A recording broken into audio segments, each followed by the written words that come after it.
Hello Vlogalogue, my name is Ryder Bergen and I will be filling in this Tuesday. For those of you who do not know, I have a channel called youtube.com/footofaffair where I recount the history of things that I find interesting in about 5 minutes or less, and on the weeks in between the episodes of A Brief History, I do a vlog show, and it's all just a generally good time. I like to think it is, at least. I hope it is. But yes, I will be filling in this Tuesday, and Kevin, your question was a little bit hard to decipher, so I tried my best to reword it.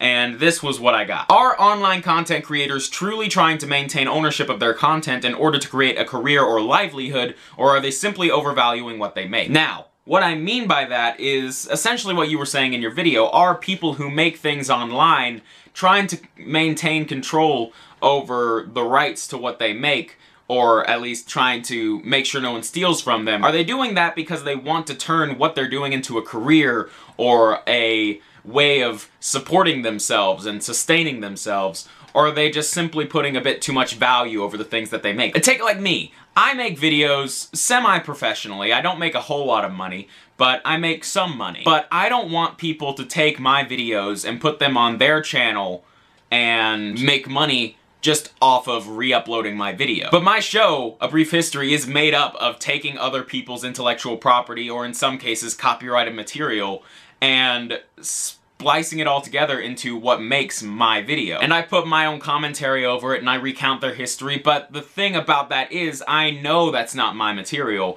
I am simply compiling it to promote and celebrate the person or thing that I am talking about in that episode of A Brief History. It's a pretty complicated situation, and I have definitely had to deal with the hammer of copyright coming down on me a few times. But the thing is, to an average person who doesn't know a whole lot about YouTube, stealing a 3-minute video to them might not seem like a big deal. If my video was uploaded on someone else's channel and that person was making money just off of my video, that wouldn't seem to be as big of a deal to someone who's not as engrossed in the YouTube world as we are. But to us, to me, it's big. It's a big deal if someone just takes your video and puts it out as their own. Like, imagine if that happened with a song or a movie or a television show. If Cartoon Network just started showing Breaking Bad, even though that's ridiculous and that would never happen. If Cartoon Network just started showing Breaking Bad with no permission from anyone else, people would be up in arms.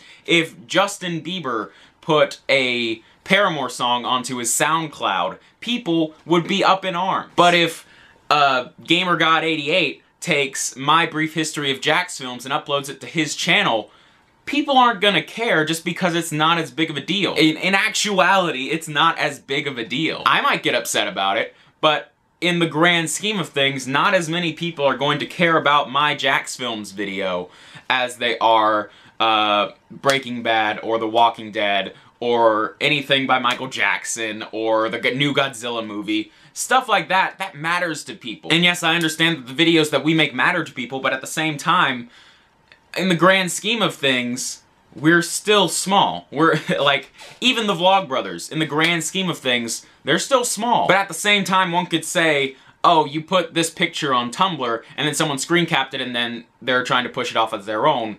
That's essentially the same as stealing a work of art and trying to put it off as your own. I mean, to a much lesser degree and a smaller scale, but still, that is essentially, if you take someone's drawing of weird Disney fan fiction and put it on your Tumblr as your own, you're stealing that person's piece of artwork. And of course, that's not really okay. I mean, you wouldn't break into someone's house or break into a museum and steal their priceless piece of artwork and then try and put it off as your own. You just wouldn't do that because it's not something that's supposed to happen. It's against the law. But it's become so common on the internet that people don't really care. It's a very odd situation. People break copyright law on YouTube every single day. People like Mitchell Davis of youtube.com/livelavalive. And I've talked to Mitchell about this, and what he said is essentially, even if it breaks copyright law, if this song that I want to use fits the video and the video will not be as good without that song, I'm gonna do it, is essentially what he said. And so it's a very odd, complicated mess of a situation. Copyright and ownership and stealing on the internet is something that has been a problem for years, and it's been a problem that can't really be fixed due to the amount of people who are on the internet. And yeah, this is what happens when I don't plan a video. I just kind of get scatterbrained. I feel so scatterbrained right now. I don't even know if what I'm talking about is actually answering the question, or if it even makes any sense. I usually plan my videos, and if I don't plan it, I script it in its entirety, and so now I'm just sitting here talking to a camera, hoping that what I'm saying is matching what is supposed to be said. Bye.